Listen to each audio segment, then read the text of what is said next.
Good morning, everybody, and welcome to our webinar on managing high-risk individuals, an introduction webinar. As advertised, we'll undertake an entry-level exploration into the topic of people of concern and managing high-risk individuals. This is our fourth webinar as part of the ecumenical partnership between the National Council of Churches and Catholic Professional Standards. Welcome, Laura, the National Coordinator of the Safe Church Program for the NCCA. Good morning. Hi, everyone. Good morning. And today with us, we have Carl Collins, who's the Director of Child Protection Solutions. Carl is a former Senior Child Protection Investigator, Team Leader and Departmental Courts Prosecutor with Department of Human Services. He was also the Co-Founding Director of CASET Global, providing training and consultancy to schools, colleges, churches, welfare agencies, and non-government organisations, as well as police forces throughout Australia, the Asia Pacific, and the UAE. Welcome, Carl. Good morning. Thank you. Good morning, everybody. And just before we get into the session, a little bit of housekeeping. If you aren't familiar with the webinar platform, you will see a few things pop up throughout the session. They might be some documents that we're going to make available to you as resources, or some polling questions, which is an opportunity for us to get a sense of who's in the room, and how you're tracking, and also how the content is hitting you all, and how you're feeling about it, and any comments that you might have. There is the chat function, and I do encourage you all to use that to ask questions, make comments as we go. You do have the ability to send a private message to us as well if you don't want it to be public. But that is on the tabs on the side of your view there. And I do encourage you to use that to ask questions of Carl as we go out throughout the session. We do have a Q&A period set aside at the end. So please put in your questions, and we'll aim to get it to as many as we can. Some of the content and language that we're going to talk to today may be uncomfortable, and this topic is confronting. But it is especially important that we have this discussion given post-Royal Commission and what we know about child sexual abuse, especially in our faith communities. So we'll get started. Firstly, I wish to acknowledge the traditional custodians of the land and waters of the country I am now on, the Butchulla people, and pay my respects to their elders past and present, and young leaders of today and the future. I also acknowledge and pay respect to any Aboriginal people who may be present with us today. I wish to acknowledge the traditional custodian and elders past and present of the land and waters of the country wherever you may be linking in from.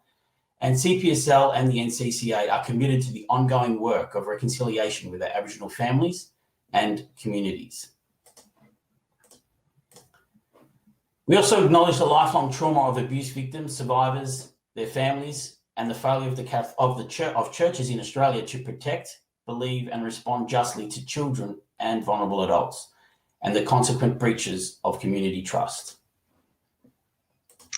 We've got a prayer for you on the slide today, and I will actually read it out. Usually we just leave it there, but I'll read it out. Gracious God, provide us with a listening heart so that we see and hear the voices of children and vulnerable people. May our faith organisations, authorities and families respect, listen and do what is required to help all children and vulnerable people feel safe.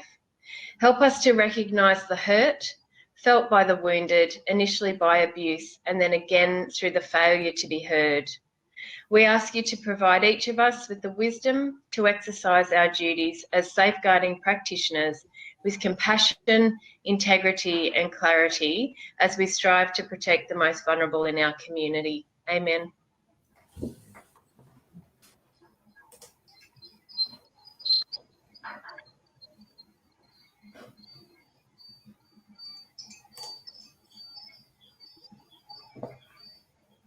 Do you want me to go, Daniel?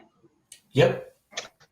Okay, so CPSL and NCCA have joined forces to develop resources designed to help faith communities across Australia keep children safe and protected in their organisations. This Introduction to Managing High-Risk Individuals online webinar is intended for anyone involved in a faith or church community and would like to understand or learn about how to identify and manage high-risk individuals in your context. This means parishioner, lay, ordained, ministry, employed or volunteer. Participants will gain an entry-level understanding of how to identify, manage and respond to at-risk individuals, high-risk individuals. This session focuses on responding to those individuals with a substantiated complaint or convicted of an offence relating to child sexual abuse. Some topics listed here will be just referred to, whilst others will be addressed in greater detail by Carl. This Introduction to Managing High-Risk Individuals webinar explores the different types of child sex offenders, how they think, operate, target, groom and infiltrate, organisational versus victim grooming, a question around can offenders be rehabilitated, and rates of recidivism. The webinar will also help you understand the difficult types of offender profiles, understand the importance of psychological testing, understand your own church and faith context, and develop an ability to manage high-risk individuals, as well as identify gaps and areas for improvement, and understand the best practice around responding. Thanks, Laura. I've just got there for those Catholic entities out there that this topic speaks to a specific requirement in the National Catholic Safeguarding Standards, and that's 8.32, which requires that where an entity becomes aware that someone has a conviction or a substantiated complaint of child sexual abuse, that they undertake this process. So this is especially relevant.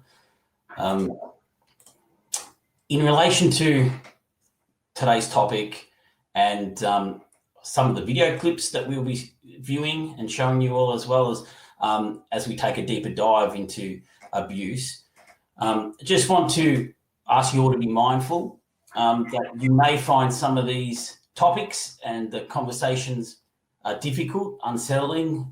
It's definitely challenging and confronting to us all.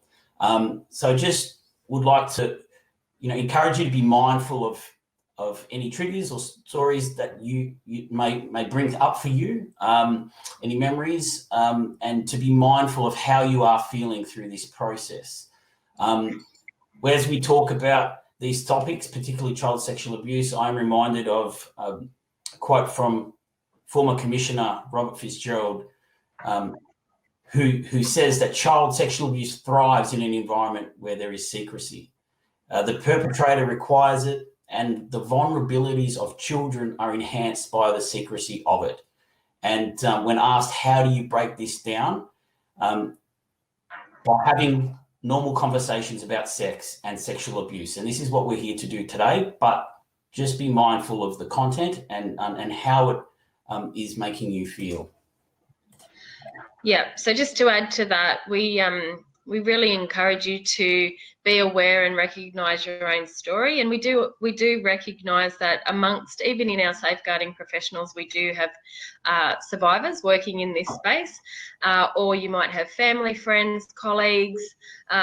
Everyone has a connection to this, and we just ask you to be mindful of your own connection and your own story to it. Carl, do you want to add something to that?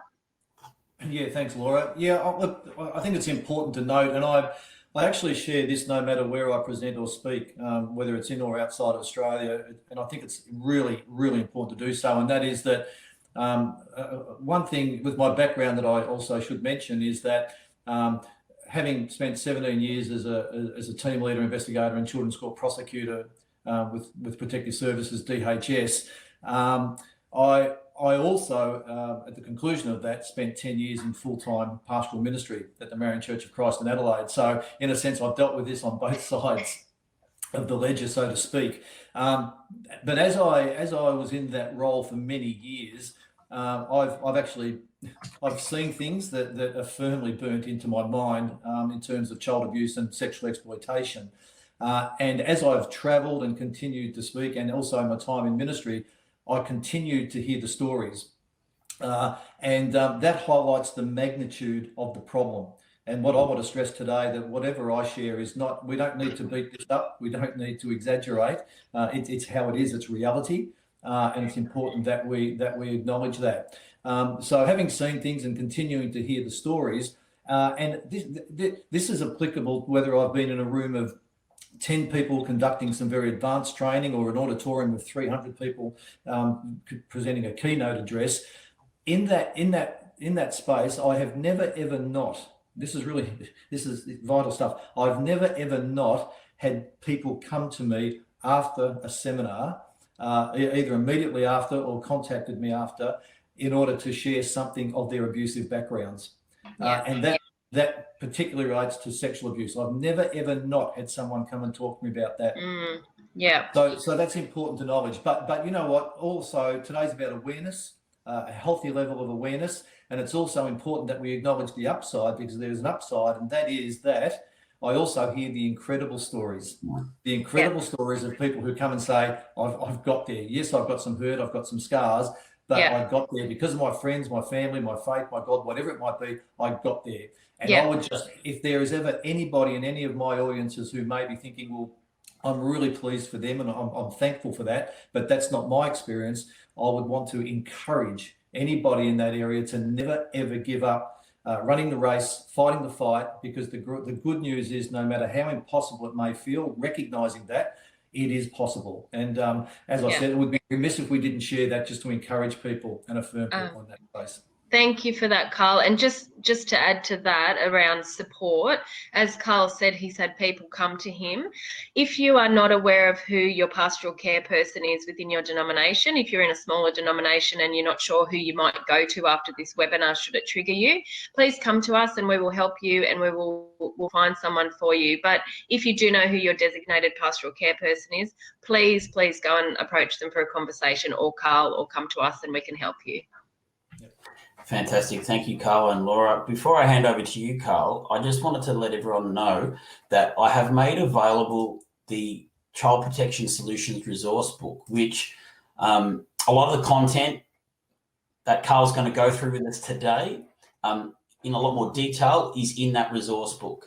And so we are very fortunate that Carl's made that available to you all. So I do encourage you to access that, and it does provide more detail. But Carl, I'll hand over to you. Okay.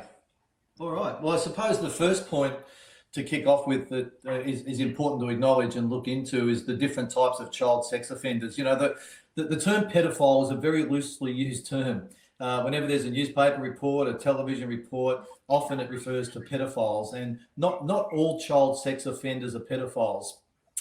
And look, we don't today obviously have time to go into all the different types of offenders, but just to give you an idea, an example, there's some people may be aware of this, some certainly may not, and that is we have ephebophiles and hebophiles and neprophiles, etc. And to give you an idea, an ephebophile is a person who has a sexual preference for adolescent males, and a hebophile has a sexual preference for adolescent females. Then we go into infotophilia, and when you use the word info or infant, you can obviously guess what that relates to, very young children. Then we have the term pedophile, and the correct pronunciation is paedophile. It's a pediatric term, but we move into the pedophile, and the pedophile is the one who has a true sexual preference for children. The pedophile is the one that will do their homework, they will do their reconnaissance, and they have an ability to put very long-term plans of action into place. So when we look at the fact that not all sex offenders are pedophiles, obviously I use the term child molester, because the reality is that when we look at the different types of child sex offenders, it's not against the law to be a pedophile. It's not against the law to be an ephebophile. It's not against the law to be a hebophile. It's against the law when that person crosses the line and becomes a child molester. And so child molesters can incorporate all of those people. So it's not against the law to think what you want to think or be what you want to be. Don't mistake me. I'm not saying it's right, because it's not. but it's when you cross that line and commit an offence. So that when we look at those different types of offenders, they can have very particular likes and dislikes, particularly when we talk about the pedophile.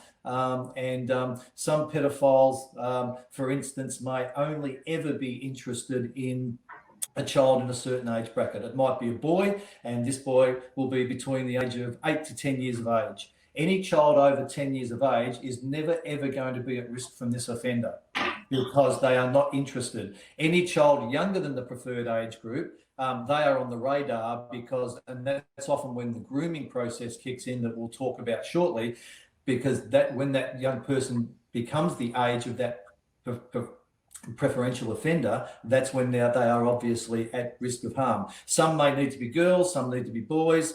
Some may have to have blonde hair, blue eyes. If they don't have blonde hair, they're not at risk. So there are very particular likes and dislikes. And of course, to add to the complexity, some offenders are indiscriminate and will offend across the board as well. Mm-hmm. So when it comes to a person of concern process, how important is it to know what type of offender you're actually dealing with? Yeah, look, incredibly important because there's another one that I'll introduce now, and that's called the situational offender. So when we look at the situational, and this is, I like to break it down for the simplicity and clarification, particularly in a session like this, is that we have a situational offender who does not have a sexual preference for children, but they offend against children for many varied and complex reasons. But the key word is situation. They are impulsive and they respond to a situation that presents itself. So they don't plan, they don't groom, they don't strategize. A situation presents itself, and for some reason that, you know what, they may never even be able to understand, let alone us, they cross the line and they offend. Whereas we've got the situational offender who has the planning, the strategy, the cunningness, the capabilities to put those plans into action. So where that's really important is I often get calls from various churches to say, look, we understand you've been involved in writing policy with this. You've implemented this in a number of denominations, the person of concern policy. Could we have a copy of that? And my first question is, well, why do you want a copy of that policy? And the response is often, well, we have a sexual offender within our congregation and we want to put them on a management plan. And my response is, well, no, I won't give you a copy of that policy because nobody yet has profiled this offender to see what type of offender they are. Because they are very, very different. So that's where the assessment process comes in.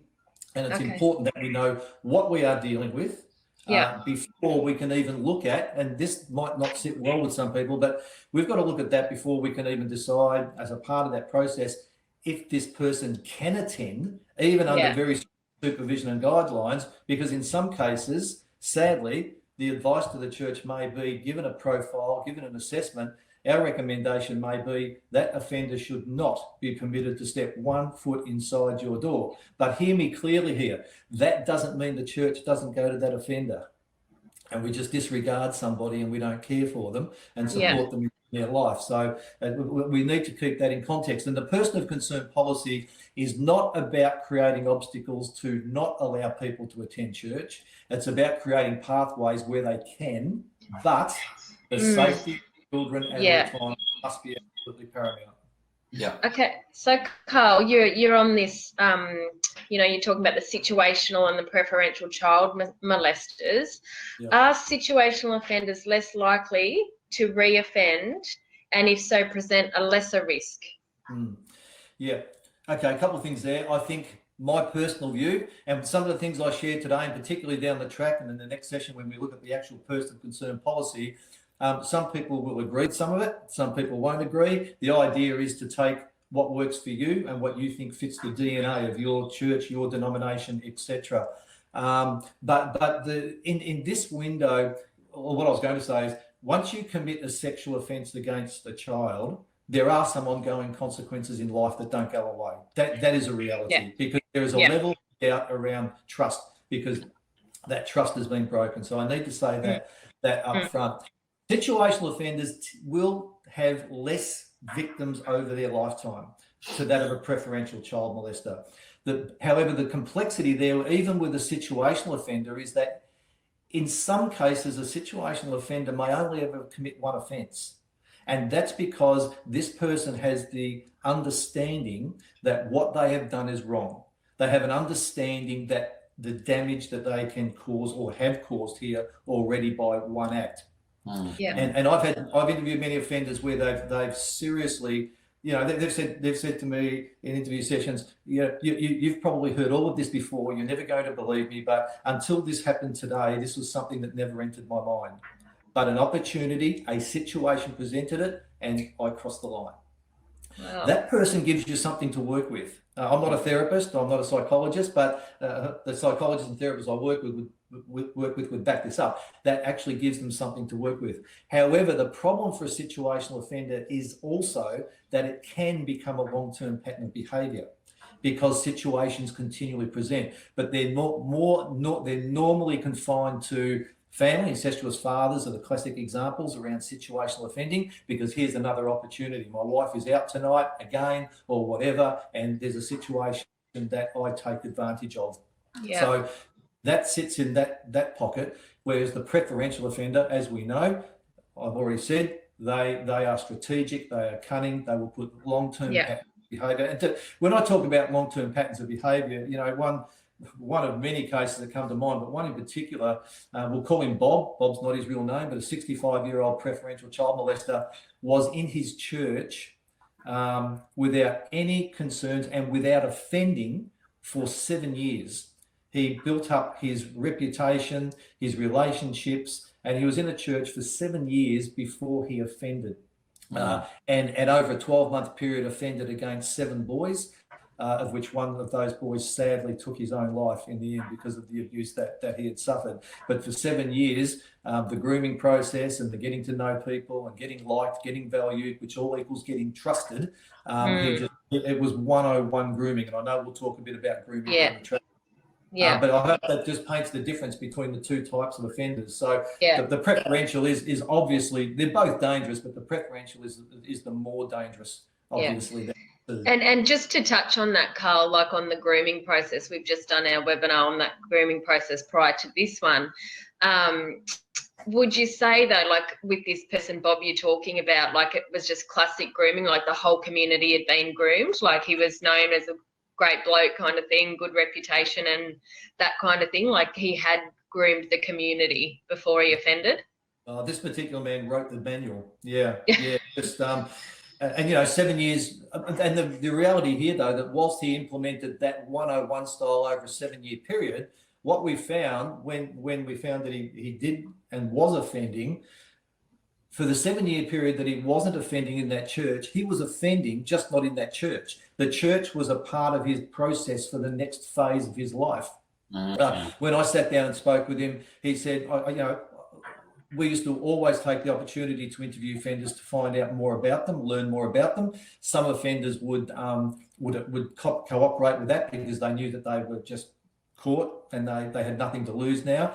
Some offenders would tell you where you could go in very clear, colourful terms. But Bob was a classic example where he said, I just did what I've done all of my life. He said, I did my homework. When it was time to move on to the next phase, I worked well ahead and I put my plan into action. And what we found, when that came to light, during that 7-year period, he was a volunteer trainer in an under-16s footy club, not too far from this particular church, and he'd been offending against boys there for around 7 or 8 years. So he was getting ready to move on to his next phase, which is quite a common practice. So, the preferential offender sadly doesn't take holidays or go on long service leave.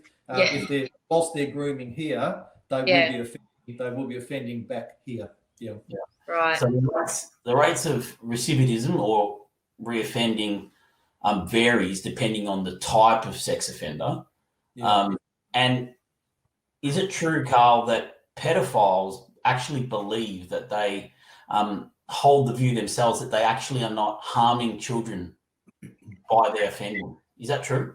Oh, absolutely. If we talk about the true pedophile, the preferential, they have a very an unshakable view that they are not doing wrong. They know they're doing wrong in the eyes of the law, but they think that the law is wrong. They think it's ridiculous. They would fight. Many pedophile rights groups such as PI, the Pedophile Information Exchange in the UK.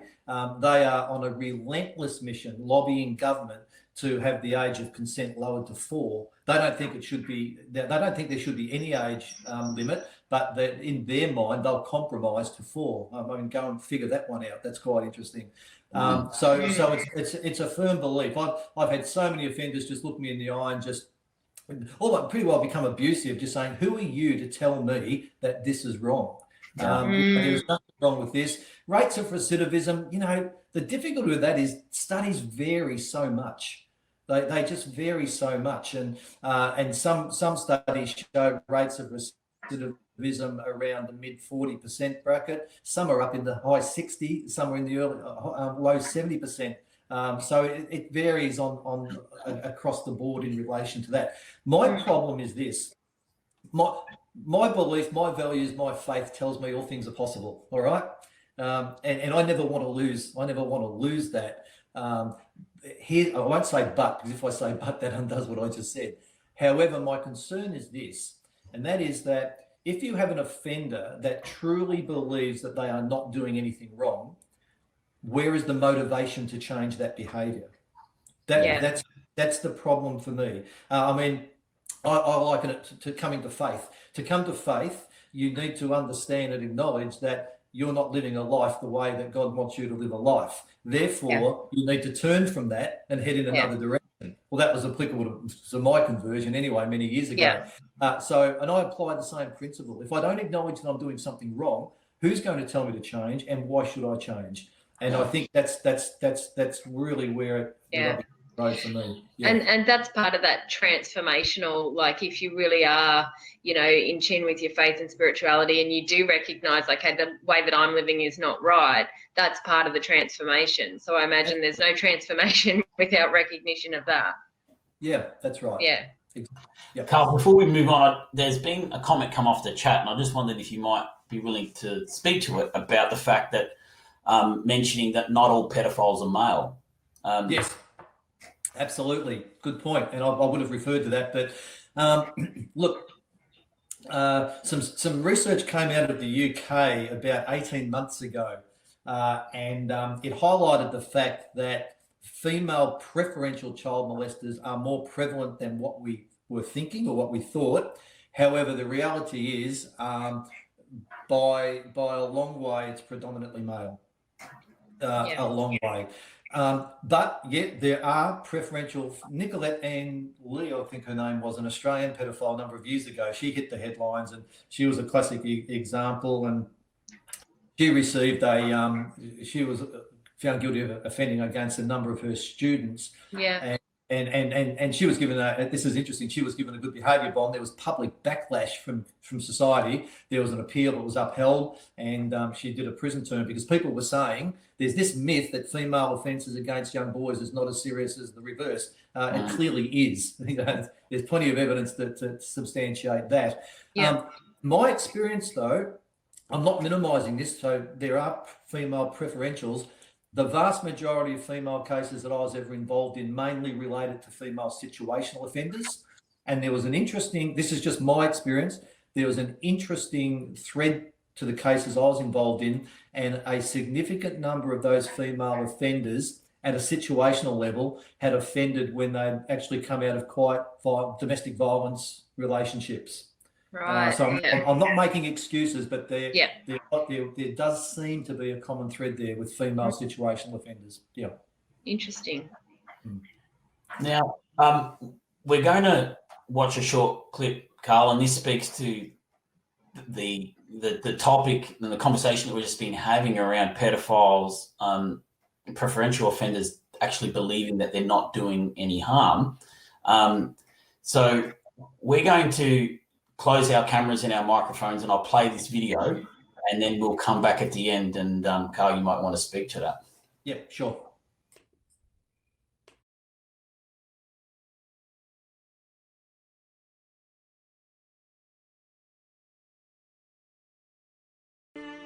For decades, powerful men like Haman were allowed to get away with their crimes. But even today, Tom O'Carroll argues he and other pedophiles should be allowed to have sex with children. You keep saying, by the way, sex with children. It's not sex with children. It's sex, most people think, is sexual intercourse, penis in vagina, and a guy banging away until he gets orgasm. That's not what I mean by sex with children. What are you talking about? And I don't think we should talk in this sort of emotive fashion about sex with children. What is a less emotive term? Erotic contact with children. And what would that involve? Well, it might involve touching or masturbation. In the warped view of the pedophile information exchange, the only harm caused by an adult having sex with a child occurs later, when the child is supposedly made to feel guilty about it. If they were traumatised, they wouldn't have gone along. You see, that's another lie that pedophiles spin. They say that the kids aren't traumatised.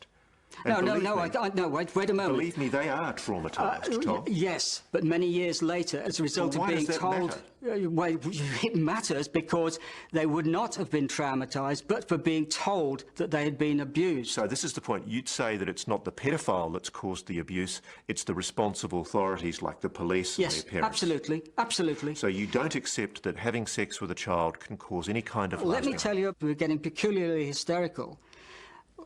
Many years later, when people are told that they have been abused, and it keeps being rammed into them from the media all the time, then that is the feeling they come to get. They come to think, I must be traumatised because people keep telling me so. Okay, that's how it happened. Can I put to you, there's something in your book.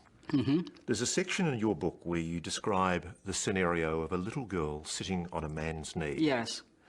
And you describe approvingly how sexual relations with that little girl can be, quote, negotiated by hints and signals, such as complimenting her on her knickers and testing her response. Yeah. And what would be the adequate response from that little girl, Tom? Enthusiasm.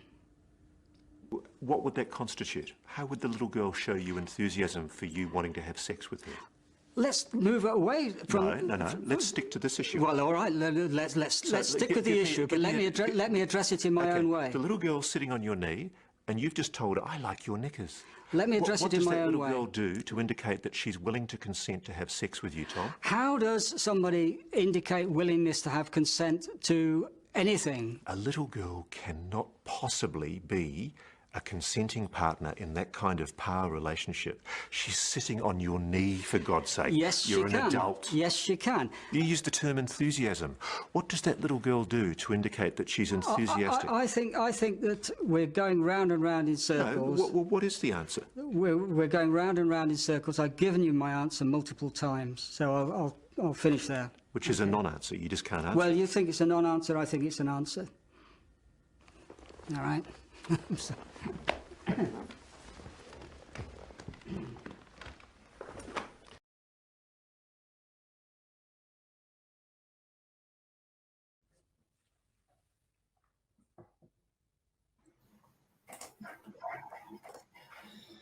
Well, Carl, so that's Tom O'Carroll, the former chair of the Pedophile Information Exchange in the UK. Is there anything that you'd like to add to that clip? I think the classic with that clip is I think it says it all. You know, I could talk for another 5 or 10 minutes on that alone, but I just think hearing it from the mouth of a person themselves who has this absolute belief, and I mean, you can see there he pushes his point very hard. He's got this is a very strong belief, and it's a personal conviction, and it's a classic response. I think the disturbing thing about Mr. Carroll, who's quite a well-known British author, by the way. And PI boasts, the Pedophile Information Exchange boasts many members who are very, very well. They're prominent, and particularly within the judicial system in the UK as well. So they've got very strong backing and pushing for their beliefs. I mean, groups like the Pedophile Information Exchange They're few and far between now, but they do exist. There's still a very large one in America, NAMBLA, the North American Mental Love Association. We had one in here in Australia for many years, but they folded, thankfully. The majority of offenders tend to stay away from these groups, even though some of them boast significant numbers. Tend to stay away because being associated with a group like that, you've got a greater chance of being caught because of records and membership fees, etc. But look, that's just a true reflection. That's from an inner belief, and a very strong inner belief. Yeah. And it was interesting just to see, as you were saying, like there's just no ownership, or there's no, like, every response was kind of stonewalled, you know, until the point where he just got up and walked away. It's like there's no engagement. It's just this belief that, you know, I'm not taking this on. Like, exactly. And there is no acknowledgement of the trauma. Yeah, none. Trauma that is caused, that changes a young person's life forever. Yeah. And I mean, to describe it as enthusiasm from the child. Yeah. Like the little girl seems enthusiastic about it. Like, that says it all. It does. I think so. Yep. Okay, so organisational versus victim grooming and control. Carl? Yeah, I think that it's just a lot of people tend to just jump to the conclusion that when we talk about the grooming process, that it relates to children. And often children are not the first point of the grooming process. The adult or the organisation is. Because you see, I need to get in here, I need to be liked, I need to be valued, I need to be accepted. But above all, that equals being trusted. And the more people who like me and accept me, if there is a loose suspicion or someone's is onto me, etc., because I build up a good network of supports, these people become my protectors. And this is a very common disclosure by offenders. And it's a part of their grooming process. And you know what? It's not until things become known that, pardon me, not only do we obviously have the child victims here who have also been groomed, but this is where many adults really feel violated themselves, because they realise the penny drops. I've been done here. I have been groomed by this person. And, you know, we still spend too much of our time in churches as consultants, helping churches to pick up the pieces, because they are being held accountable, often through the judicial system, because they're being sued. And that's all secondary. First and foremost, it's about young people, but they're being sued because they failed to respond to this. But even when they had suspicions, which is even more disturbing, because they just didn't want to believe that this was a possibility even. And they're being held accountable. So we're sadly busy in that area of helping churches manage them through the process when they've been infiltrated. And you know what? It's not until we get into many of those situations that we find that church or that organisation has done very little, if anything, to just give their people a healthy level of awareness that may have detected something wrong there, and they've done something about it. So that's I mean it's a very common thing, and it's also, what's disturbing is that people just tend to think, so many people in so many cases when it's broken open will come and say, you know what, I really thought something was not right there. But I didn't do anything about it because I just didn't want to. I didn't want to believe it because this is such a good, and they're a good friend. Well, they haven't been a good friend. They've been using you as a part of the grooming process.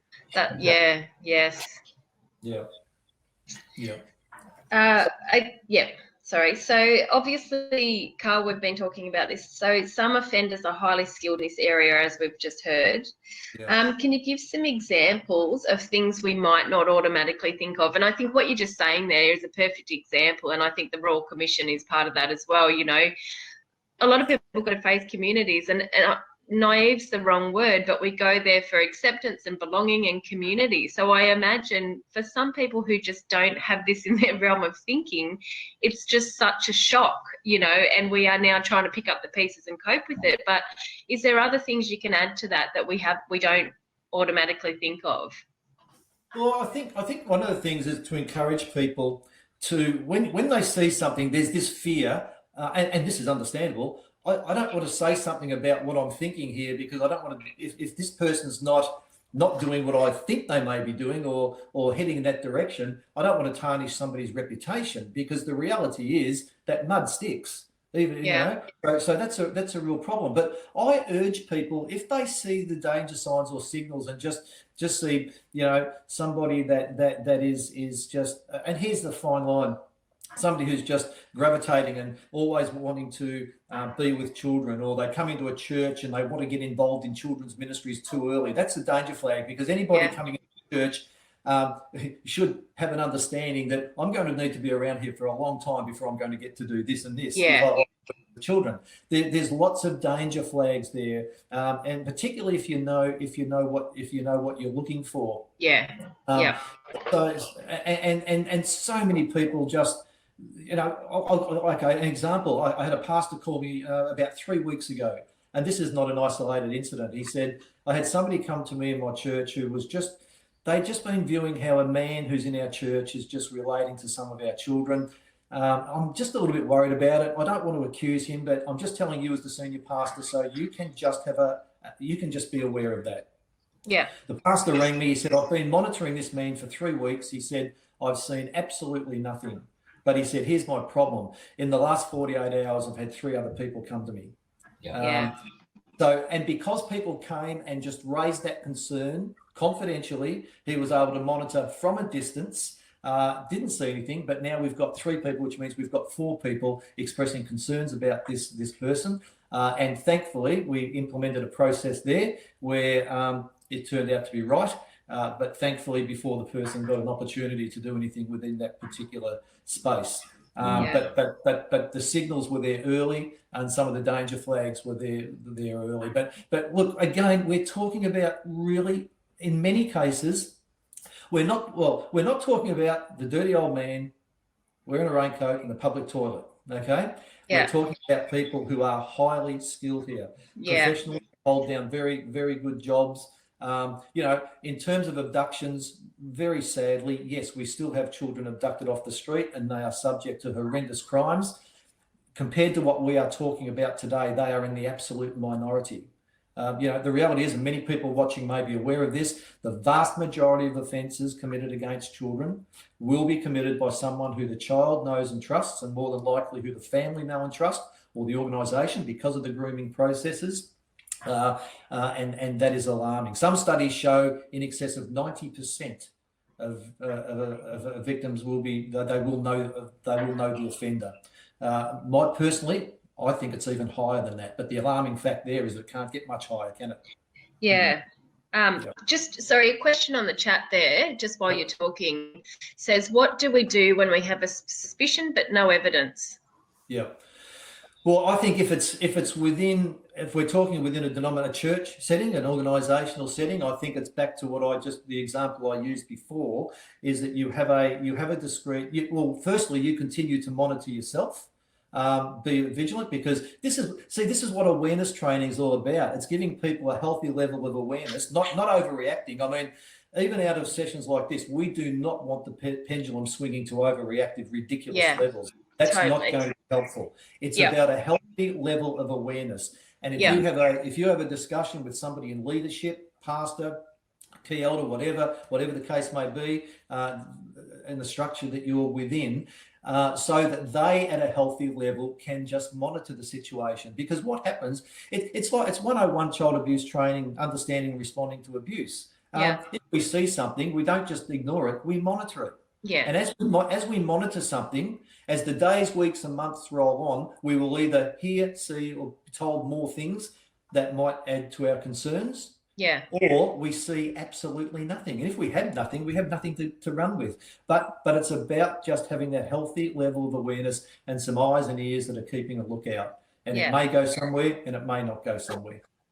And I wonder, Carl, since the Royal Commission and we're all implementing the recommendations, have you seen an improvement in that? Like, hopefully, like I know we engage with our safeguarding experts all the time, but as a professional who's been in this space for a long time, can you say you've seen an obvious improvement in that awareness raising and people switching onto it? Oh, look, absolutely, and particularly in our churches, and the fact is that, you know, like most mainstream denominations, this is something that I get confronted with a lot because I work in the church, the spiritual sector, and the public sector. And when people find out that you work in the church sector, as we know, there's a lot of people that are ready, willing, and able to jump on the church from a great height and given any opportunity, particularly around this. And the common response is, in a very sarcastic level, "Oh boy, you work in the church sector. I bet you're busy." And I you know what? I proudly fight back now against that, because in my view, and the church, the spiritual sector, in my view now, I think are actually becoming the trendsetters in this. I think we are outdoing other sectors. And I won't name those sectors. I'll keep that for my book one day, but I won't name it here. But I really believe that, and I fight back because I don't want, you know, the offenders have seen the church as a soft target, and that's because the church has been a soft target. You know, we have our values, our faith, forgiveness, a God of second chances, and that's all right. That's fine, and that's it. But offenders will exploit that. And the sad reality is there are many churches out there over many years that have been absolutely gullible in that space. And history proves that's not my opinion. That history shows that is right. And I think that we are moving in fantastic direction these days. And as I said, I think we're doing it as well, if not better, than a whole lot of other sectors in society. Great. That's great. Carl, another question that's coming off the chat is it's very much connected to this conversation we're having right now, is how we go about gathering information without mudslinging when there's a suspicion and a concern, but there's no evidence at this point.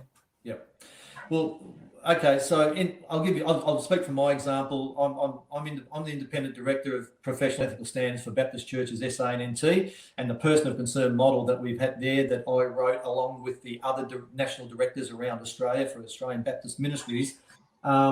We've had this policy in place for quite a while now. We'll talk about that in more detail in the next session. But as the independent director, well, what I do if it comes to my notice is that we consult with the church straight away, and we just look. The bottom line is you need to take records. You need to document, because you need to document for various reasons. And if you document and you look into a case, it's like any investigation. You know, I've never in my life gone into an investigation trying to prove somebody guilty. I've gone into an investigation to get to the truth. And so sometimes people say, oh, if you're going to open up a file, that's intrusive, and is that legal or not? Well, it's imperative, because we have to be accountable. We open a file, we develop a strategy around it. And you know what, at the end of the day, that file and that strategy may actually be the protection for the person who was wrongly accused or suspected, because it's been looked into. And that can work in both ways. It can either substantiate or unsubstantiate. It's just the ugly nature of what we deal with. You can't not do anything. I've had people say to me, oh, well, I've had friends of mine investigated for child abuse and they did nothing and it destroyed their lives and they've never recovered from it. That's the ugly nature of the situation. You know, I liken it to somebody who's accused of committing a murder. We don't not investigate it for the fear of offending the person. We have to investigate it to get to the truth. Sure. So I set it up as a file. I'll meet with the church. We'll look at putting a strategy in to monitor that person, and that's confidential, and it's monitoring. And hopefully we get to a point where through that monitoring, we determine the fact that we've actually got nothing to worry about here. There's no substance to this. And also, if something does happen down the track and somebody comes back and says, you did nothing about that and you knew, I told you that I was concerned about this person and you did nothing about it, well, you've actually got a file to go back to demonstrate that you did do something about it and that you'd been vigilant and this was the outcome. It might not be the outcome that person wanted, but the fact of the matter is you have to implement a process whether you like it or not. And again, I'll come back to what I've already said twice. It's just the ugly nature of what we're dealing with. There's just no easy way out of that. I guess another part of this is what about when there's a person who has either admitted to or perhaps even had a conviction of accessing child pornography only? And so is that change any aspect of this? Yeah, well, it worries me depending on the way that the person is describing that, because the fact is that most offenders are visually orientated, and the danger in, and statistics would back me up on this, is that those who start out looking, in their words, only at pornography, sooner or later, looking doesn't become enough. And that's where they cross the line, and they will seek to try to arrange contact with young people or groom and implement a process. The other problem I have with that is that, in terms of the word supposed only looking at pornography, at some point, at some time, those children in that pornography that are being filmed and photographed, they have been sexually abused in order to make that material. Yeah. Every time somebody opens up that material, they are perpetuating the abuse of that person. That creates the ongoing abuse. Offenders are pretty clever in this way too, and I'll give you one quick example about how offenders use pornography as a part of the grooming process as well. One investigation we're involved in involved a young man, 27 years of age, held down a professional job within the medical profession, but within his church, he also set up his own Saturday morning babysitting service for parents in his own church. Groomed the parents beautifully over a number of years, and the parents used to drop their children to his house on a Saturday morning, go out, do some shopping, have lunch, come back early afternoon, pick their kids up. There was some very strong information that this young man was in fact a preferential child molester, and it was raised within the church, but because of the grooming process, parents did not believe it and continued. They ignored it, the advice, and continued to place their children in his care on a Saturday morning. So that became not only a police matter, but a child protection matter, because we had parents who were allegedly failing to protect their children and placing them in at risk. So it was a joint police and CPS operation. So when we went in on a Saturday morning unannounced, there was probably about 8 or 9 quite young children in his care, all playing on the lounge room floor. On his TV set, in full view of these children, was child pornography. And it was homemade and very cleverly done, whereby the cutaways always showed faces of children smiling and laughing and giggling, and the soundtrack behind it was just non-stop laughter and giggling in amongst the sexual abuse of children. So that obviously, what does that say to a young child that's viewing that? All these children are doing this, they're laughing, they're giggling, they're having fun.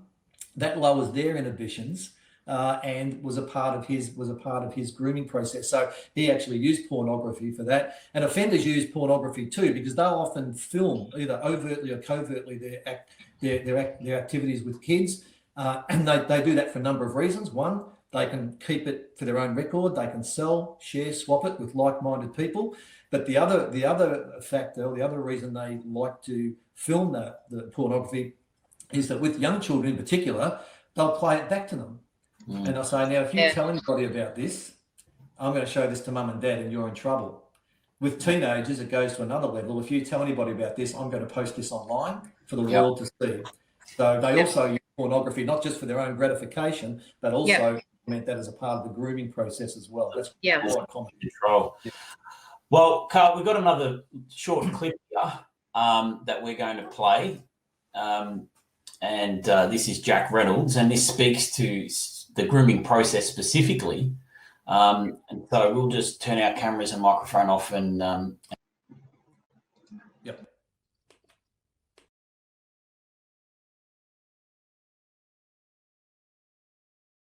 How did you get them alone? Grooming. I would check out their family situation. I would check out their clothing to see how well they were, financially. I would check out their social interaction with other kids.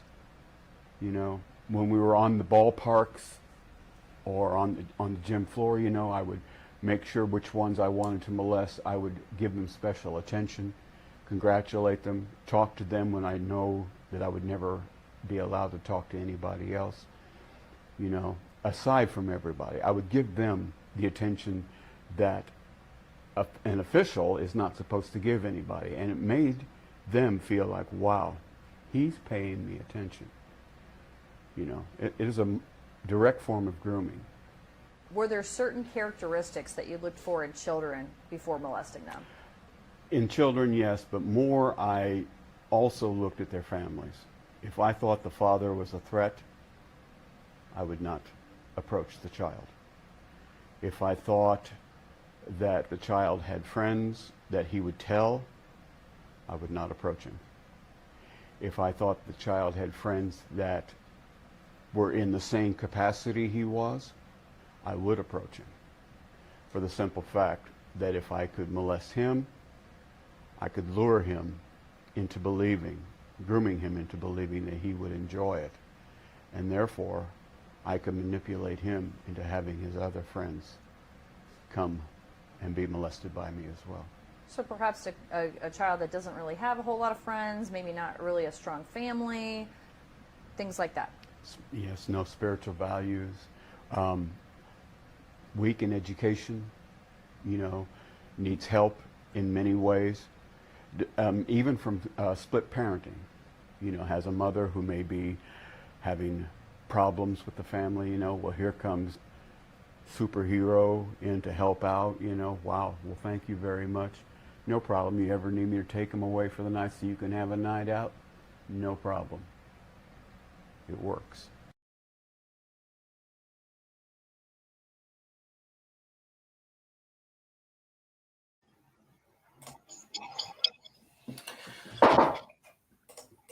So again, Carl, straight out of the horse's mouth there. If you'd like to comment on organisational versus victim grooming and control, I know this has been the theme of our conversation over the last 5-10 minutes anyway. But yeah.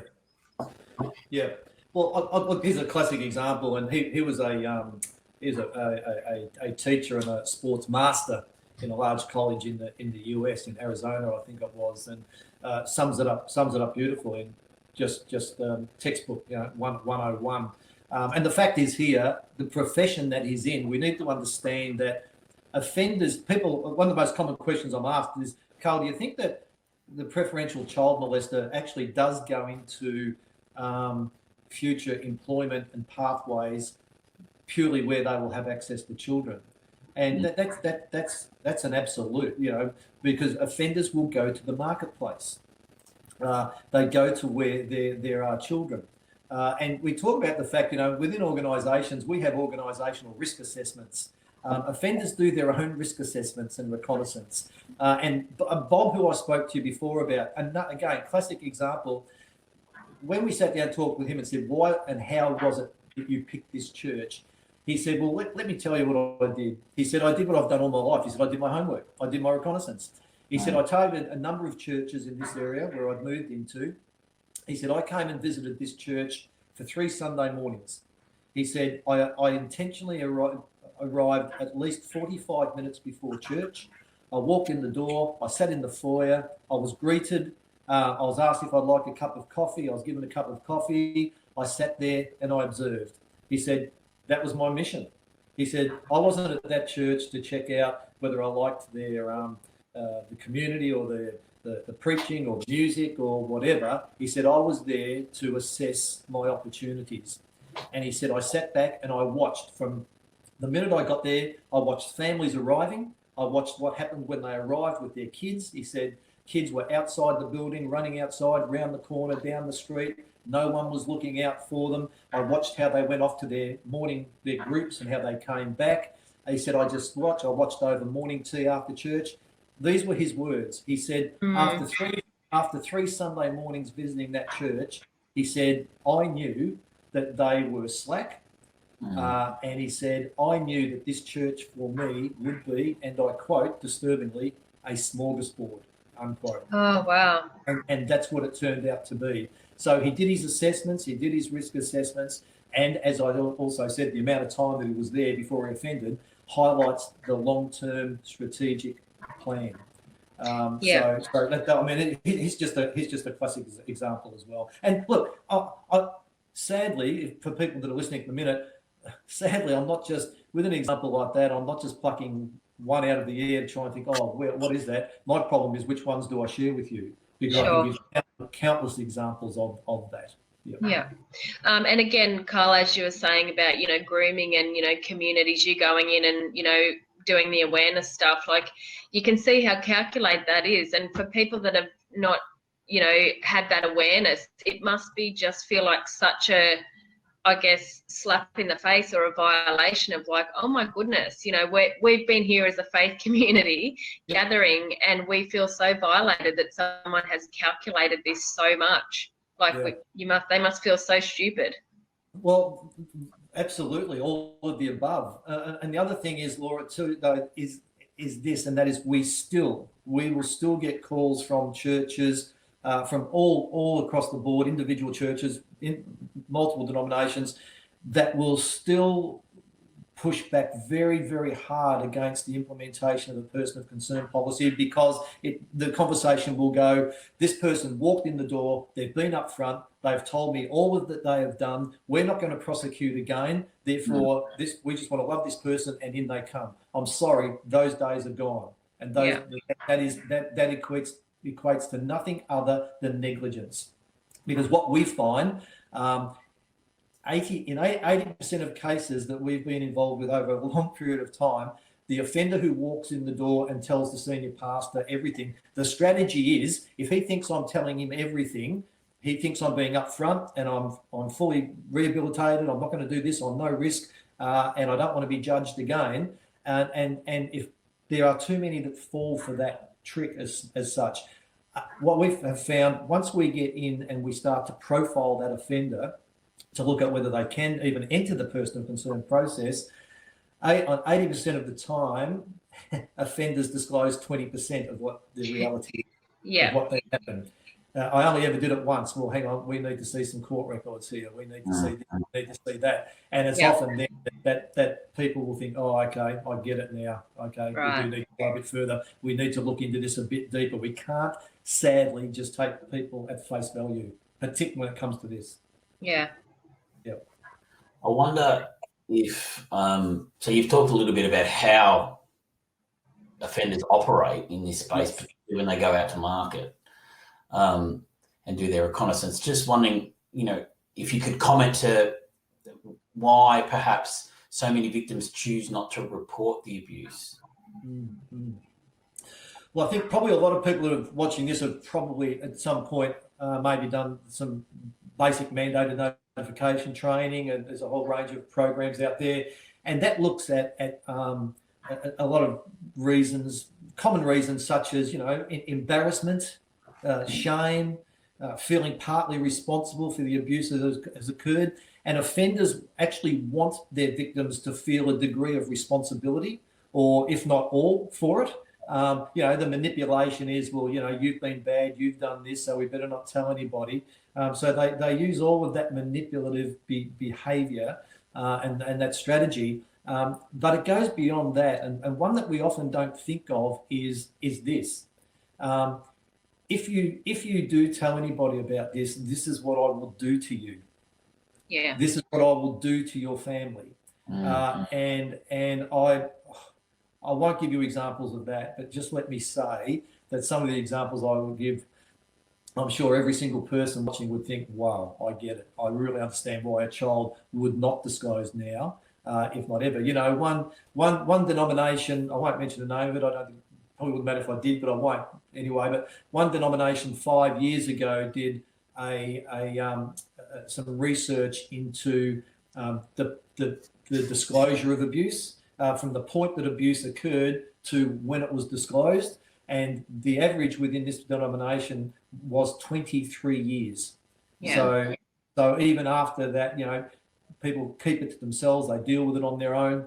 The Royal Commission's finding across the board came out at, I think, 24 years. So we know that we're around the mark. We know that there's some accuracy in that. But I think it's important that we understand the dynamic of the threat, the level of threat against the child as well. Because if the child does disclose sexual abuse to somebody, we need to understand what that child is coming through to disclose that abuse. Yeah. Because in that child's mind, the reality is what's been stopping them is that if I do disclose this, I could be making my situation even worse because of the threats that have been held against me or the threats that have been held against my sister or my brother.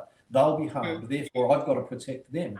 And many young people have worn abuse and not spoken out about it because the deal or the promise has been, well, I'll keep doing this as long as you leave my brother or my sister alone, etc. So there's multiple layers as to why young people don't report. Yeah. And sadly, there's still too many out in our world today who hold the view that, well, you know what, if they didn't like it, they would have talked about it. More fool them, that's their fault. They've got a tongue, they can talk. That's not how it works. This is about control, power, threats, intimidation. And that's why so many young people just keep it to themselves. Yeah. And I mean, when you were talking this morning, Carl, about, you know, trying to encourage people, we talk about people knowing their story, it's really quite remarkable when you're saying that you hear people that are trying to track through it or they get through it, and it's like, it's really quite remarkable, isn't it? Like from survivors who actually keep tracking through and trying to work it out. Oh, it really is, because, you know, it's such a hard road, it's just not easy, and the memories are always there, and there's some scars there, but it's an incredible thing where people can get to that point where they say, you know what, didn't think I could ever say this, but life is good. Life is good, you know. And because so many people, even as adults, wear the shame of it and feel responsible for it, and they are not responsible for it. They were children, you know.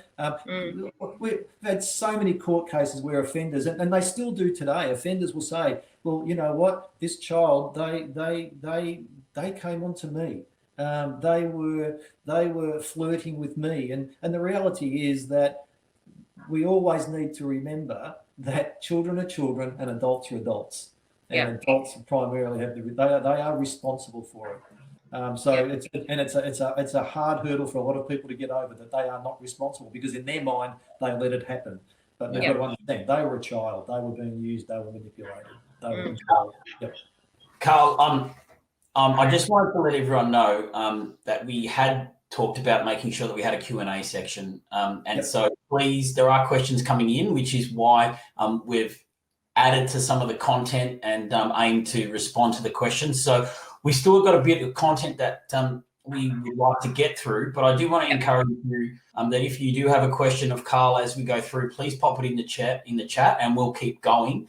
Something that has popped up, Carl, before we move on to rehabilitation, mentioned about opening a file and gathering information about concerns that are raised.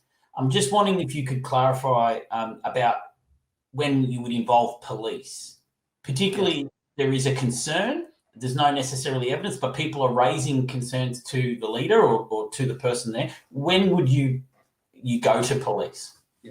I use the same principles as mandatory reporting, and that is, if you form the view that this has or is likely to have occurred, as a precaution, you should pass that on. And you have fulfilled what I believe a moral obligation to do that, because the bottom line is that if there is not enough associated with your concern, well, the police are not going to look into it. It's the same as a child protection report generally to the Department of Child Protection, but it's noted. And what happens if other people start ringing up, as well with similar concerns? But I think if in any area where we form a view that a criminal offence has or is likely to occur, we pass that on. If the police pick it up, they pick it up. If they don't pick it up, if they say there's not enough here, it goes back to what I was talking about earlier. We, as being responsible, we continue to monitor that situation. And it might get to the point whereby we need to sit down and have a discussion with somebody, because it may, that way we're not standing on or contaminating an investigation. We've actually got clearance from police to do that, because that was one of my big negatives in child protection investigations, is that people would play investigator and then contaminate investigations for investigators. Yeah. But if you clear it with the police, and police would say, well, we're not going to respond to that, well, then you're not contaminating and you can move forward. And look, you know what? There's been cases where, and this is where, again, where the pendulum can't swing too far. There's been cases where we've actually sat down with someone and had to talk to them, and we've been as satisfied as we can be that there is no ill intent here, but this person needs to be aware of how people perceive their behaviour. They've got to understand they may have a lack of boundaries, and it's not a threatening boundary, but it's just an inappropriate boundary. So one way or another, we have to address it, and sometimes in addressing that, it brings it to the attention of the person, and you might not have another problem after that. Another time, it may be a person that's there for the wrong reasons, and often those people will get up and they'll do a runner, and sure, they might leave because they're offended by being approached, which is again the ugly reality of the situation, or they might get up and run because they know that people were onto them and they were suspected. So it's the ugly, complex framework that we're working in. Yeah, there's another question in the chat that I just want to pick up before we move on. It says, what are some strategies to convince leaders in situations of historic abuses by a person of concern of the need to review their risk assessment and strategies of protection? Okay, so I'm assuming by that there's a strategy in place. We've got a sounds like. But you know, I think, and I've heard this a few times, like strategies to convince leaders. I think we might need to just look at the wording of that as well, in situation of historic abuse by a person of concern of the need to review their risk. So there's something in place, but it sounds like there might be a bit of a challenge, cultural challenge going on there. Yeah. Look, my view with person of concern attendance agreements, and we need to understand this is not a legal document. This is an agreement between parties. Okay. My view is that they should be reviewed every 12 months. Now, having said that, I mean that's in the interest of all people. It may be that something needs to be added to that over a 12-month period. There may have been something and thought, well, we need to add a component to that. It may be that we need to take a component out of it because it's no longer relevant. But I think it needs to be every 12 months. But you know what? Even so, a 12-monthly review may determine the fact that we don't need to have a review. But it sounds funny. A review determines that we don't need to have one. We might look at things just as is, no change here. Let's continue this way. So I just think it's really important as a matter of accountability to have that as well, because in the event of something going wrong, for the right reasons, we need to demonstrate that we haven't dropped the ball on this. And we are continuing to monitor and we review it. And I would just say in every review that would be just automatically built in. Now, other people, I know some that do it every 18 months. I know some that build it in every 2 years. Personally, I recommend 12 months. Yeah, great. All right. I've just put a poll out because I get a sense that this is a really important conversation. We got lots of engagement from the chat. And so just to get a sense if everyone's okay, if we may go a little over our 10:30, we'll try and keep it as close to our time because, Carl, I know you've, we've got you for a time period. But yeah, right. That's fine by me. And I'm sorry if I. No. It's such an important conversation, Carl, and to be able to have you there for this time is amazing. Thank you. Thank you. So I'll just let everyone know that I put that poll out. At this stage, we're tracking at close to 90% of people saying they'd prefer to continue. And I also mentioned that this is largely conversational style. And so although we did advertise a Q&A section, I think that it has evolved that the Q&A is throughout our presentation. So we'll also continue with that. So I encourage you, if you do have a burning question, to please pop it in the chat. Yeah. Organisational versus victim grooming and control. Again, something that we've talked about, and now we move on to rates of recidivism and rehabilitation. Can offenders be rehabilitated, Carl? Yeah, well, I got a bit ahead of myself and touched on this earlier. Again, I think all things are possible. Like I said, I never want to lose that that reality. But I also talk about the fact that if you don't see what you're doing is wrong, that's a problem. I think that like I said, once a person commits an offence against a child, there's a level of risk involved, no matter what type of offender they are. So we need to be responsible in that. And just give you an idea here is that there's a one particular case. It's the second now in Australia, whereby an offender is suing the church. The church placed him, didn't do a great profile, I must admit, or an assessment, but they placed him on an attendance agreement. The offender offended. Now, insurance policies for churches have a clause in them, and no underwriter will remove this clause, and that is that if you know of a sex offender within your church, it doesn't say convicted and it doesn't say child. It just says a sex offender within your church, and you allow that person to attend. If that person committed an offence, you have not 1 cent of liability cover. Now, we don't tell churches that for them to make their decision based on that, but they need to know the state of play. They need to know the landscape. This particular offender is now suing the church because, yes, he offended within the church.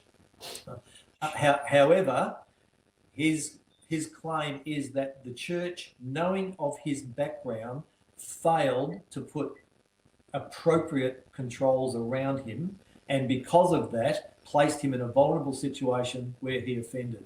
So he's actually holding the church accountable through the courts for negligence on that. So it's an interesting take on it, and this particular church, I must admit, took a view that this person committed these offences 15 years ago. Initially, they didn't really even want to put him on a plan because they just thought that he'd served his time, he'd come in, he'd repented. In his words, God had forgiven him, so he should have just been given open slather. And we had to work hard with that particular church to even put a plan into place. Yeah. So again, the preferential offender, yes, the risk is high to that of a situational offender because, as we've talked about, a situational offender, we actually have much more to work with.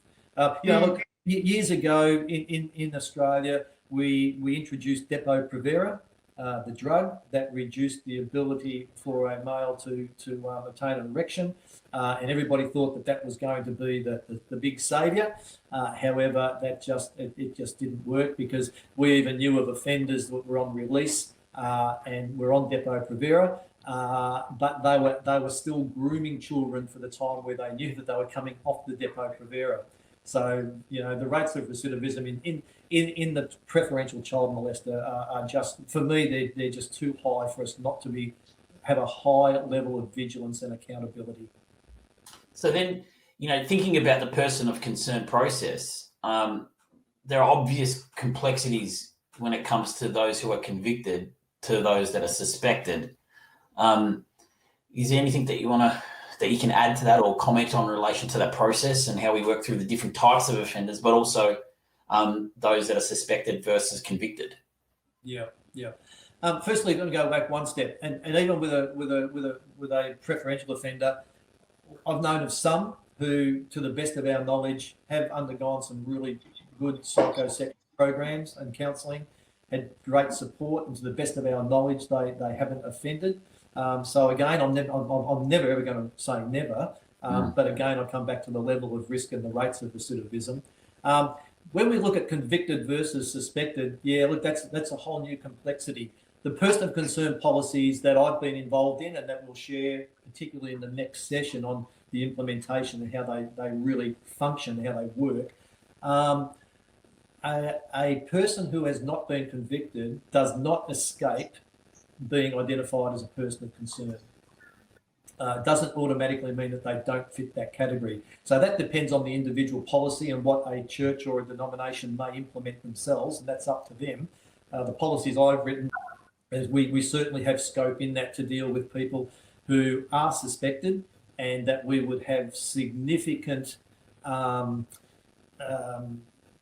concerns and maybe evidence about, but they've never been convicted.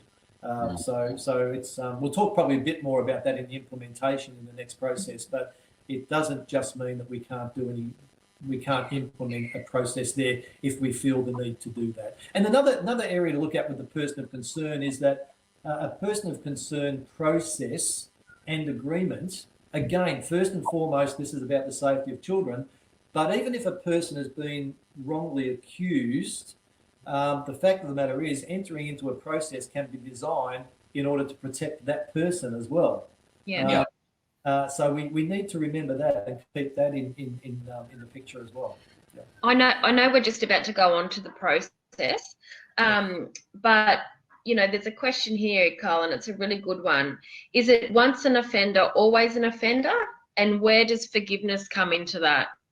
Yep. Well, again, a situational offender, not necessarily. Well, hang on. Yes, once you've offended, you've offended. That's the reality of it. You've committed a sexual offence against a child. The situational, if we've got someone that's really sickened by what they've done and they realise that there's good pathways there for that person to work with at a positive aspect with professional help. The preferential, the pathways are open to them, but the level of risk is much, much greater. So if we look at once an offender, always an offender, when it comes to a person of concern policy, the answer would be yes, because you've committed that offence. And I think I may have said it earlier, once you commit a sexual offence against a child, you lose some entitlements in life forever. If I get out of prison tomorrow because I've embezzled my church for $500,000 over 10 years, you're not going to appoint me as the treasurer when I come back to a church, are you? You're not going to place me in that position. That would be irresponsible. So there are ongoing consequences. You don't put somebody back into a children's ministry or give them that role. Forgiveness, yes, there is forgiveness. We're not the judge, we're not the jurors. There is forgiveness, but in that forgiveness, there are still ongoing consequences within that. It's the same as if we have a pastor fall from sexual immorality. That in some ways that's going to rule that pastor or that minister out of that role for some time. In some cases, forever. In some cases, not all. So there's going to be consequences there on that. In those circumstances, this is the same. This is a person who has committed an offence. They present as a risk. Yes, God can forgive them. They can move on. They can move on in life. They can move on with their faith and their journey. But there are going to be some restrictions around them in certain parts of their life. There's no denying that. No denying. Yeah. Great. So, Carl, what about I know we're going to go into it in greater detail next session, but the person of concern process, can you give us a brief overview of the process and the policy and the frameworks that have helped develop it in that we can speak to lead into what we're tackling in more detail next session? Yeah, well, the key points for the policy that I've been involved in, and we've now had implemented in a couple of denominations for pretty well on a decade, looks at first and foremost the identification phase, and the process from that is that what we will unpack will be the next step of the Director of Professional Standards or the relevant person within the denomination to meet with the pastor of the church or key leaders to talk about what they know and how they know it. Again, if we think that there is ongoing offences being committed, any hint of criminal activity would be reported to the police to make sure, again, that happens and that we're not contaminating any possible investigation by police. But if that's not the case, and this is someone that's got previous history, we look at meeting with that person to, one, fully explain every component of the person of concern policy, to give them the option as to whether they want to enter this process or not. It's a decision that they can make. The reality is, with my background as a profiler, even at that level, I'm beginning to profile that person by looking at their responses to questions and willingness and playing down any offences that they've had or minimising it. or gaining a sense that they are still not owning this. They still might be blaming a child or other people. They're not owning it themselves. So that the profiling is happening right throughout this process. And if the person does agree to go forward in that process, we seek things such as records of interview, summary sentencing from magistrates, judges, psych assessments, pre-release reports, assessments, etc. Whatever we can get, and that person willingly hands that over. In some cases, we get entire court transcripts, which is really helpful. A lot of work, but really, really helpful. And through that entire process and assessing all the information we've got at hand, as well as the profiling aspect that I conduct, we will then come back to the church leadership and basically say, it's our view, it's our recommendation for your leadership, this or this. And it will either be, we don't think that you should allow this person to actually attend under any circumstances. And to put that into context, I know that's really difficult for a lot of us to accept, because the church is the church and we're open to all people. But again, I'll come back to Bob, who I spoke about earlier. Bob was 65 years of age, committed his first offence at 22. And Bob would have no problem sitting beside me in this webinar now, looking down the barrel of the camera and saying, I cannot promise you I won't do it again. In fact, I can guarantee I will. He is a chronic serial offender. You cannot take the risk with an offender of that nature. Or it may be that we've got an offender where there's ample opportunity for us to work through a process, develop a management plan, and that management plan can look very differently. It can be huge on the scale of what that looks like. Every case is going to be different. We work through that with the offender or the person of concern, and if the person of concern through that process agrees to sign off on that, we can move forward. It's not a legal document. We have offenders that come back and say, well, I've been advised by my solicitor not to sign it. That's okay. It's not a legal document. This is an agreement between us. If you're not prepared to sign it, the process ends. That's it. Right. Yeah. That is it, because that's a lack of cooperation and a lack of commitment. And signing off on an agreement too ensures it is about the conditions, but it also ensures that we are all on the same page and we understand. We can't have someone coming back saying, well, I breached that condition. Well, I didn't really understand it. I thought I could do that. You just can't leave room for that. So in fairness to the person of concern, they've got to totally understand and agree to the process as well. They have input into that. We can discuss it, we can negotiate it. However, the reality is, with a person of concern policy, there may be some things in there that would be negotiable, but there will be some things that will just not be negotiable because of seriousness of the matter. Then we advise our insurance company. We don't give insurance companies identifying information, but we advise them of the process, and this is what we've got in this particular church, and then through to the ongoing review every 12 months. But what we can look at in the next session is we can certainly unpack that in a lot more detail. Yeah. There is a question that relates directly. There is a question that relates directly to this, which I wonder if you can have a brief comment, knowing that we're going to go into greater detail next session. These agreements involve chaperoning. What training should be provided to chaperones? Yeah, look, very good point, and it goes even further than that, because a part of this process that I did overlook there is we actually assess the church's ability to manage this. And provide training to them. So, and in reality, some churches come back and say, we don't want to go through the process. In fact, we're just not going to allow the person to attend, because it's not because they don't care for this person, it's because they don't believe they've got the capacity to do it, to manage it. And that's a responsible decision. Yeah. And then they may work with that person to find a church for them and develop a process there.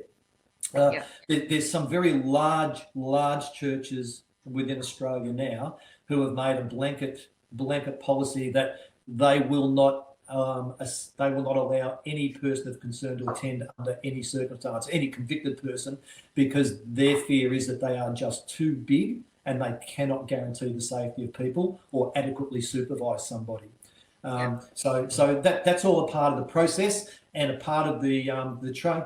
We would put a team together within the church to manage this person. There'd be one person usually that would lead that team and be the key go-to people, and we would provide ample training and ongoing non-stop support and backup to those teams in the ongoing management of those people. And when you talk about chaperoning, you know, we can, depending on the type of agreement, we can have a minder whereby it's what we call observational minder. There could be 2 or 3 people that are observational minders, and they do just monitor when this person is on site, because this person is allowed to come to this particular service or this particular activity. Or it can go right through to the extreme where you have a minder by your side every second of the time you're on this property as such. So again, every case is going to be different and needs to be looked at in its own context. Yeah. Just on that, Carl, like, you know, you're talking about the big ones there, and I know Daniel and I both have had this experience where we've actually got, you know, some quite small churches, and I know, you know, we have an independent church that's set up and they have no paid staff. What is your advice for them trying to get their head around this space and how to equip themselves should they want to manage it, but, you know, they've got no paid staff, they're trying to equip their community? Like, what's your advice for them? I think it comes back to whatever denomination they're a part of. It needs to come from the denomination. It needs to come. There needs to be something from there across churches. If that's not in place, they need to, well, in a sense, engage. This is not an advert for me, folks. I've got enough in my life going on. Somebody like me, or somebody who does something like me in their state, to come in and help them and give them the advice and guidance and support them through the process. The other important factor there also is that that's not such a bad thing, because you're also demonstrating that you're not just doing this in-house. And that's really, and the Royal Commission's been really big on in-house responses, in-house investigations. So an external body can be very good as a matter of accountability and integrity as well. Get somebody that knows what they're doing. Absolutely, it's horses for courses, you know. For sure. Getting people who know what to do. Absolutely. Carl, there's been a question in relation to, if you could comment, what about when there's a person who has sexually abused a child, but they were under 18 at the time of the abuse? Is there any additional complexities or things that you can mention in a case like that? Particularly if afterwards, even though it's been found out, but there's been no criminal charges because they were under 18. Okay, so just so I get this right, so the person who committed the offence was under 18. Yeah, okay.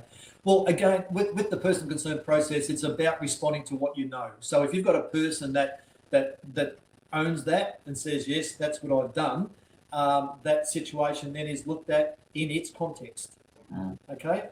Because you now know that this person has. So that's what I was saying about a non-conviction doesn't rule somebody out as being a person of concern. We've got someone here that we've found out about and has acknowledged that this has happened. So let's sit down with that person. Let's go through the process. Let's look at why that's happened and work through it from that perspective. You know, you've got to look at a person under 18 offending. Was it within a realm of, depending on what age they were, was it in that exploratory stage of life? What were the circumstances around it? Age. If you were quite young when you did it, where did you learn that behaviour? How did you come to know about that behaviour? Or if you're older, you know, that's why it's important we can't just have a blanket response, a blanket cover. We need to look at every situation. But the bottom line is, if we know about it, we need to respond to it in some way. Yeah. I've got a question here. It's coming privately, but it's a good one. So I'm going to pitch it to you, Carl. How do you convince a congregation to implement a management plan for a person of concern when they refuse? How do you or should you enforce policy in this situation? And should there be consequences for the congregation's non-compliance? Sorry, there's about 3 questions in there. That's right. Yeah, well, again, for me, it's got to come driven from the denomination, okay? Now, and that looks different across our denominations, doesn't it? The structures are very, very different. I'll give you an example within Baptist churches where I oversee this, and it's similar to another denomination that I've helped write a policy for as well. People might not agree with this, whatever, and some structures in some denominations wouldn't allow for this in some ways. But I'll give you an example. What's done, or when I say we, I'm independent, but what is done in BCSA, all senior pastors sign off on a code, and that code also states that they clearly understand that this is a process that we have in place, and that they understand the process and are committed to the process to work through it at a cohesive, cooperative level. If we had a church that we thought were being highly irresponsible, there's two things that could occur. One is that the pastor could be held accountable for that, and also the church could, in some cases, have their insurance pulled, and they would have to go and find their own insurance, which would obviously come at a far greater cost. I'm pleased to say we've never had an issue, and that might sound like too hard to believe, but the fact is we've never had an issue in that denomination because we have massive buy-in with it. Some other denominations do experience far greater pushback. One of the reasons that we don't get pushback so much in this space is that we've been proactive and it's been embedded into our training for the last decade. So when something like this happens, it's not new or what do we do in this space. We know what the state of play is. We know what we have in place, and people have confidence in it because they've actually seen it work. It doesn't mean we haven't had some healthy, robust decisions on what the outcomes should be. That's fine. But we've always been able to get to a place, and that's important. So it's got to be from the denomination to support those churches in saying this is what we've got in place, and it's up to the denomination really to look at, are there consequences for churches that might be naive, or what it is. What about when we're speaking to an independent church, Carl? So there is no over structure denomination; it's an independent. Is there any advice that you give to those members who are seeing blockages or refusal to respond from leadership? Well, the problem is if they're independent, they're not accountable to anybody, are they? So there's no, in some cases there's no opportunity for input. If they hold the view that it's not necessary, the bottom line is they're dangerous. It's as simple as that. They're downright dangerous. We will get calls from churches today, right across denominations, and the call will go like this. We know we've got to do this training. We know there's been a Royal Commission. Your organisation delivers training in this area. What is the least? What can we do? What's the least amount we can do here to tick a box? And I'll be honest with you. When I hear that, I'll bow out. I won't even provide because they're not serious about. They just want to tick a box, and that's dangerous. And the conversation will often go, and I don't agree with this because these offenders, they've served their time, they've done this, they've been forgiven by God, therefore we're just going to allow them to come in. You know what? Churches that allow that to happen, or individuals that allow that to happen, I hope I don't offend anybody here. I think most people would agree with me. I hold people who have those views and opinions in relation to this space as equally as dangerous as the offenders themselves. Because they create the environments for offenders, because offenders look for the soft target. We've already talked about they do their homework, and they target vulnerable children. They target vulnerable people, vulnerable organisations as well. And again, I'm not just pulling that out of the air because, like I said earlier, we spend too much time in churches helping them pick up the pieces because they haven't responded well to this. And I really hope we can move, and especially since the Royal Commission, we can move past language of trying to convince. Like, I'd really hope the language changes from trying to convince to how do we raise awareness and support, and if people are still trying to convince, I'd encourage them to get in touch with you or people that can help come on board on that journey. And look, can I stress, because we've focused very obviously heavily on offenders in this. I never want people to think that my view is, I've already talked about the pendulum not swinging too far. This is about well balanced. We've focused on offenders and we've talked about the dark side of offenders and the reality of that. But I don't want everybody to think that in every situation that might come our way, we just automatically jump to this extreme radical view. Yeah. Not that. It's a well-balanced view. Children first and foremost, and all people Yeah. are important. So on that, actually, this balanced view, there's a question to balance out our conversation that says, if your church or leadership does not have the time or expertise to support an offender, it would be better to assist the offender to find a more suitable community, such as Friends of Dismiss, than just let them attend or not lead or follow the process properly. Like, have you got a comment to that? Like, even speaking about Friends of Dismiss or places that you know that places of worship for offenders to go. Yeah. Look, I think the church has a responsibility to still journey with this person. It just looks different. So let's look at what is available for this person of concern. If this can't happen, what's the next best thing?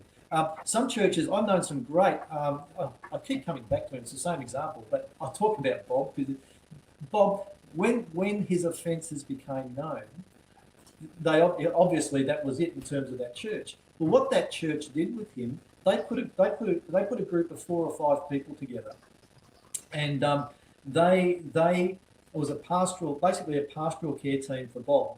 Now, let me tell you, the leaders identified people within their church to say, we think these people could be suited for this ministry.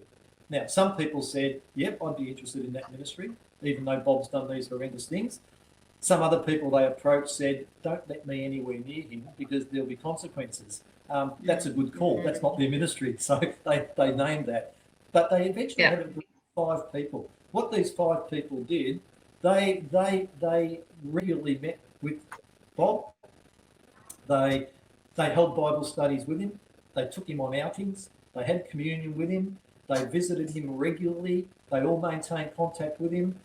Let me tell you, it wasn't wishy-washy stuff. They held him highly accountable for what he did. They ensured that he continued on to get the professional support that he needed as well. And that went on for years. So that's one way the church was innovative and still had a ministry arm to him and maintained that. So it doesn't mean that we throw people on the scrap heap. We're dealing with people. We're dealing with human beings. Some people would argue that, but the fact is we are. They've committed horrendous offences, but they are still in society and they need to be managed in society. And you know what? They need to be cared for in society. We're approaching Q2, and so we've gone 15 minutes over. I've got one more question, and maybe Laura, if you do too, and we'll look to wrap this up, given the time commitments ourselves and also those that have linked in. Just wondering, if we think about people of concern trying to convince us that they're no longer a risk, and do you have any advice or are you able to briefly list any key behaviour changes or warning signs that we might look out for as people go through that process, perhaps slipping or even trying to pull the wool over our eyes? Well, I think that's where the monitoring is just really important because here's the difficulty in this space. You can have someone who has truly repented, truly understands what they've done is wrong, and they are absolutely committed to never making this mistake again. The problem is the ones who are not in that space make it hard for those. Because, they just make it really difficult across the board. So I think it's a matter of just. I mean, we've had offenders that have tried to exploit some of the orders and create confusion around them, and that's why it's important to have them really as airtight as we can possibly have them. But I think it's a matter of just the ongoing monitoring and just looking for danger flags and confronting them when they're identified rather than letting them go. So that's the only it's really the only comment I can make in that space is just the vigilance, the monitoring, and not backing off, not taking your foot off the pedal. And even if you think, look, things are going really, really well, and there's no real need for this to be ongoing or as stringent as what it is, you just don't cut corners, don't take easy way outs. Keep it in place, keep the vigilance up, because that's where you identify it. Not everybody in your congregation is going to know about that. Well, hang on, we'll talk about that in the next session, because that's one of the big questions. Who do we tell within our congregation? Yeah, that's right. Who do we tell? Who we don't tell? Who needs to know? What about confidentiality? All these things start to come into play that really impact what you're talking about, or you're asking here. Yeah. Right. I've got another one on the private, so I'll raise this one.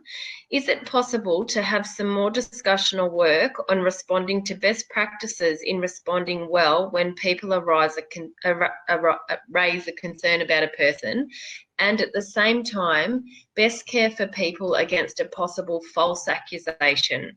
This seems to be one of the concerns of many people in our church. Yeah. Yeah, and I get that, and that's what we're talking about. Mud sticks if it gets out, doesn't it? You know, if it gets out that, you know, someone's suspecting this and there's nothing in it, that's the complexity. So I think that's where the level of confidentiality comes into it. When you speak to your pastor, you speak to a key leader, and that's where training around a person of concern process with your key leaders in a church is important, because when something happens like this for the first time, you're not backtracking and having to educate people about the process. The process involved, they've got an understanding of the process, so they're starting from an understanding. And then if a director of professional standards or someone comes in to get alongside of them, then they can say, okay, what are our options in this space? What's the best way to respond to this? There's no proof here. We need to be very careful about not getting out, because we don't want somebody falsely accused and that getting out there. So how do we manage this from this perspective? So you might put an interim phase into operation. The thing is, again, with my background as well, I mean, we if we have very strong information, I won't share how, but there's strategies that you can put in place that will help you to determine whether or not there may or may not be some substance to this. Yeah. They're not things that we would make known. And is there a plan if you have a suspicion though? Like, what's the plan if there's a suspicion? Like, I think you referred to that earlier, like you might have a few people that are, you know, monitoring the situation, I guess. Is that your best approach? Yep. You have people just to monitor from a healthy distance to see if they identify. So whatever the concern is that's been reported, you monitor to see whether or not people can identify through other sets of eyes and ears those same concerns. Sure. So you try to see if you can get any consistency out what's been reported. Yeah. And there are ways there's ways to just make very discreet inquiries. Social media is amazing. You've got no idea what you do have an understanding what you can find out on social media, what you can find out. That's right. Facebook pages and who they associate with and who they don't. Some language that they use, etc. There are a range of options if you know what you're looking for. Yeah, I'm sure. without accusing somebody, but just Yeah, great. Thanks, Carl. So we might start to conclude today. I'm just going to provide a link as we start to wrap up to the evaluation for today. But I'll go back to the slides as well.